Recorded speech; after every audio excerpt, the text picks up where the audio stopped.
చాలా ఆరోగ్యాన్నిచ్చే సోయాతో మరో అద్భుతమైన ఐటెం రెడీ. చిన్నప్పుడు మా పిల్లలకి సోయా గింజలు, సోయా పాలు, సోయా మిల్క్ అన్నీ పట్టేదాన్ని. No drinks, no cool drinks.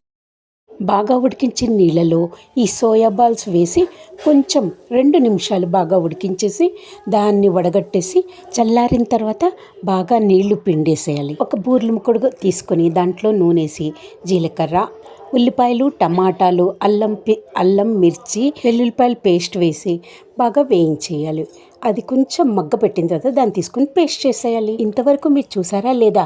చూసి మీకు నచ్చినట్లయితే సబ్స్క్రైబ్ చేసుకుని లైక్ చేసి అందరికీ షేర్ చేసి యాజ్ యూజువల్ కనెక్షన్లో ఉండండి రా బాబు.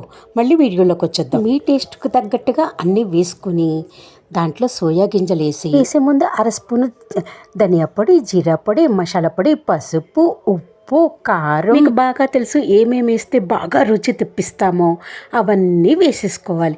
వేరే వాళ్ళు చెప్తారు కానీ మన రుచికి తగ్గట్టు మనం కూడా ఏదైనా వేసామనుకోండి అది మన స్పెషల్. రైసు చపాతీలు కానీ చేసుకుని తిని నాతో కనెక్షన్లో ఉండండి.